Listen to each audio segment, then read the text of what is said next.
তাহলে কি আমরা সেথ রোলিন্সকেই দেখতে পাবো ওয়ার্ল্ড হেভিওয়েট চ্যাম্পিয়ন হতে? সো গাইজ, আজকের মানডে নাইট রটি শেষ হয়ে গেছে। কি হলো আজকের মানডে নাইট রতে সমস্ত কিছুই থাকবে আজকের এই ভিডিওতে। আজকের মানডে নাইট র শুরুতেই লোগান পল রিংয়ে আসে। লোগান পল এসেই বলে, নেক্সট মানডে নাইট রতে আমি তোমাদের সামনে ওয়ার্ল্ড হেভিওয়েট চ্যাম্পিয়ন হয়ে এইখানে দাঁড়াবো।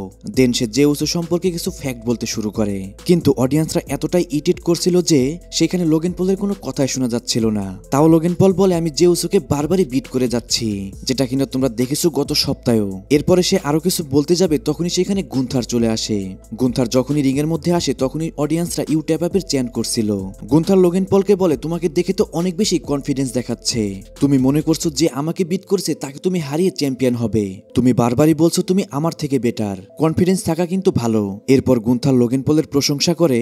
গুন্থার বলে, লোগান পল একজন মেগাস্টার, এছাড়াও সে একজন সাকসেসফুল বিজনেসম্যান। এইসব যখন লোগান পল গুন্থারের মুখে শুনে তখন কিন্তু লোগান পলের খুশির কোনো অন্ত ছিল না। গুন্থার আরো বলে, আমি লোগান পলের কাছ থেকে অনেক কিছু শিখতে চাই। লোগান পল যদি ওয়ার্ল্ড হেভিওয়েট চ্যাম্পিয়ন হয় তাহলে আমার মনে হয় এটাই হবে বেস্ট ফর বিজনেস। কিন্তু গাইস, ভুললে চলবে না, এটা হলো গুন্থার।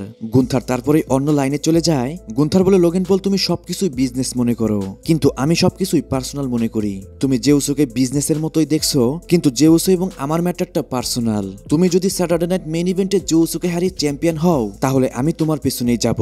এটা বলে সেখান থেকে গুন্থার চলে যায়। কিন্তু তখনই আমরা দেখতে পাই লোগান পলের পিছে দাঁড়িয়ে রয়েছে জে উসো। জে উসো কোনো কথা না বলে লোগান পলকে একটা সুপার কিক হিট করে দেয়, এবং কি জে উসো লোগান পলকে বলে, see you Saturday night main event. Then সে গুন্থারকে বলে, hey Gunther, see you Phoenix. এরপর আমরা ব্যাকস্টেজে জে উসো এবং পল হেইমেনকে একসাথে দেখতে পাই। সেখানে পল হেইমেনও জে উসোকে কিছু ফ্যাক্ট বলতে শুরু করে। পল হেইমেন বলে, আজকে তোমার এবং ব্রন ব্রেকারের মধ্যে একটা 1-on-1 ম্যাচ হবে, কিন্তু এই ম্যাচের মধ্যে কোনো টাইটেল ইনক্লুড থাকবে না। ব্রন ব্রেকার সেখানে জাস্ট তোমাকে বিট করে দিবে। তুমি হয়তো মনে করছো গুন্থার এবং লোগান পলকে তুমি বিট করে দিলেই তুমি বেঁচে গেলে, কিন্তু এমনটা হবে না। তুমি যখনই এদের বিট করবে তখনই তোমার ফেস করতে হবে সেথ রোলিন্সকে, আর তোমাকে সেথ রোলিন্স হারিয়েই সেথ রোলিন্স হয়ে যাবে নিউ ওয়ার্ল্ড হেভিওয়েট চ্যাম্পিয়ন। আর এইটা লম্বা একটা স্টোরি।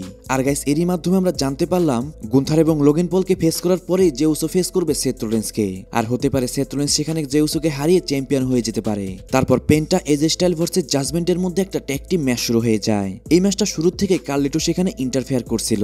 ম্যাচের মধ্যে চারজনের পারফরমেন্সই কিন্তু অনেক ভালো ছিল। পেন্টা একটা ফ্লোরের মধ্যে মেক্সিকান ডিস্ট্রয়ার হিট করে জেডি ম্যাকডোনাকে। তখনই অডিয়েন্সদের মধ্যে থেকে আলগ্রান্দে আমেরিকানো অ্যাটাক করে পেন্টাকে, যার সুযোগে ফিন বেলার পেন্টাকে তার ফিনিশার হিট করে এই ম্যাচটার মধ্যে উইন করে যায়। তারপর ব্যাকস্টেজে আমরা সেথ রোলিন্স এবং লোগান পলকে দেখতে পাই। সেখানে সেথ রোলিন্স লোগান পলকে বলে, আমি তোমার কাছে একটি ফেভার চাই। তুমি যদি আমার কথা মতন কাজ করো তাহলে তোমার শোল্ডারের মধ্যে টাইটেল থাকবে, আর তুমি যদি আমার কথা মতন কাজ না করো তাহলে 3 বছর আগে যেটা রেসেলমেনিয়াতে হয়েছিল সেটাই হবে, কিন্তু এইবার টাইটেল অন দা লাইন থাকবে। গাইস, এর মানে কি এটা ইঙ্গিত করছে যে উসো খুব তাড়াতাড়ি হেরে যাবে? এখন প্রশ্ন হচ্ছে যে উসোকে কে হারাবে? সেটা কি লোগান পল, গুন্থার নাকি সেথ রোলিন্স? আমার তো মনে হচ্ছে এখানে যে উসোকে হারানোর সবথেকে বেশি পসিবিলিটি রয়েছে সেথ রোলিন্সের কাছে। এখন এই বিষয়ে আপনি কি মনে করেন অবশ্যই কমেন্টে জানান। তারপর নাটালিয়া, রোকজেন পেরেজ, বেকি লিঞ্চের মধ্যে একটা ট্রিপল থ্রেট কোয়ালিফাই ম্যাচ শুরু হয়ে যায়। আর গাইস, এই ম্যাচটা ছিল কিন্তু মানি ইন দ্য ব্যাংকের জন্য কোয়ালিফাই ম্যাচ। যাই হোক, ম্যাচের মধ্যে রোকজেন পেরেজ উইন করে এবং কি সে এই ম্যাচটার মধ্যে মানি ইন দ্য ব্যাংকের জন্য কোয়ালিফাই হয়ে যায়। তারপর গ্রেসন লরার ভার্সেস শেমাসের মধ্যে একটা 1-on-1 ম্যাচ শুরু হয়ে যায়। এটি এক কথায় বলতে গেলে অনেক বেশি এন্টারটেইনিং একটা ম্যাচ ছিল, যেখানে শেমাসের পারফরমেন্স অনেক বেশি অ্যামেজিং ছিল।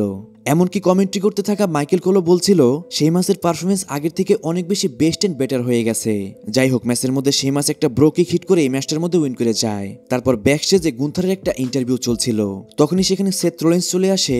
সেথ রোলিন্সকে দেখে গুন্থার বলে, আমি এইসব লং টার্ম স্টোরি টেলিং পছন্দ করি না, আমি তোমার থেকেও বেশি সময়ের টাইটেল রেন দিতে পারি। তারপর সেথ রোলিন্স বলে, আমি তোমাকে স্ট্রেট একটা কথা বলতে চাই, তুমি যদি কোনোভাবে জে উসোকে চান্স পেও হারাতে না পারো তাহলে তুমি কখনোই আর চান্স পাবে না, কারণ এরপর তুমি আমার টার্গেট হয়ে যাবে। এইটা শুনে গুন্থারও একটু শক হলেও গুন্থার বলে, ঠিক আছে, দেখা যাক। এইটা বলে সেখান থেকে গুন্থার চলে যায়। তারপর কাইরি সেন্স ভার্সেস রিয়া রিপ্লির মধ্যে একটা 1-on-1 ম্যাচ শুরু হয়ে যায়। এই ম্যাচটা মোটামুটি ভালোই ছিল, কিন্তু ম্যাচের মধ্যে রিয়া রিপ্লি উইন করে যায়, যেটা কিনা সবার মতো আমার কাছে অতটা ভালো লাগেনি। কারণ গাইস, রিয়া রিপ্লিকে কিন্তু এক কথায় বলতে গেলে ওভারপুশ করছে ডাব্লিউডাব্লিউই। কাইরি সেন্স এতদিন পরে রিটার্ন করলো, অন্তত তাকে কিন্তু এখানে একটা মোমেন্ট দেওয়া উচিত ছিল। তারপর আজকের মেইন ইভেন্টে ব্রন ব্রেকার ভার্সেস জে উসোর মধ্যে একটা 1-on-1 ম্যাচ শুরু হয়ে যায়। ম্যাচটা যতক্ষণই চলছিল এক কথায় বলতে গেলে অসাধারণ একটা ম্যাচ চলে। দুইজন সুপারস্টারই একে অপরের সাথে সমানভাবে টক্কর দিচ্ছিল। অপর পাশে থাকা পল হেমেন অনেকবারই ট্রাই করছিল ম্যাচের মধ্যে ইন্টারফেয়ার করার জন্য, এমনকি সে একটা চেয়ারও দিয়ে দেয় রিং এর মধ্যে। এক পর্যায়ে জে উসো চলে যায় পল হেমেনের সামনে এবং কি সে পল হেমেনকে মারার জন্য যায়। শকিংলি কিন্তু পল হেমেনও তার স্যুটটি খুলে ফেলে জে উসোর সাথে ফাইট করার জন্য। তখনই পিছন থেকে জে উসোকে অ্যাটাক করে সেথ রোলেন্স এবং ব্রন ব্রেকার দুইজন মিলে জে উসোকে মারতে শুরু করে। তখনই সেখানে সেমি জেন চলে আসে এবং কি তার পিছনই সেখানে সিএম পাঙ্কও চলে আসে। আর গাইস তারপর তাদের চারজনের মধ্যে একটা ফাইট শুরু হয়ে যায়। তারা ফাইট করতে করতে চলে যায় অডিয়েন্সদের মধ্যে। এমনকি তারপরে আমরা রিং এর মধ্যে দেখতে পাই জে উসোর পিছন থেকে লোগেন পল আসে এবং কি তাকে একটা তার ফিনিশার হিট করে দেয়। আর গাইস এরই মাধ্যমে কিন্তু আজকেও জে উসোকে লোগেন পল বিট করে দিল। এখন আমার মনে যেটা প্রশ্ন আসছে সেটা হলো এখানে রমিন রেঞ্জ কোথায়? এমনকি রমিন রেঞ্জ যদি নাই থাকে তাহলে রমিন রেঞ্জের কোনো কথাই বলা হচ্ছে না কেন?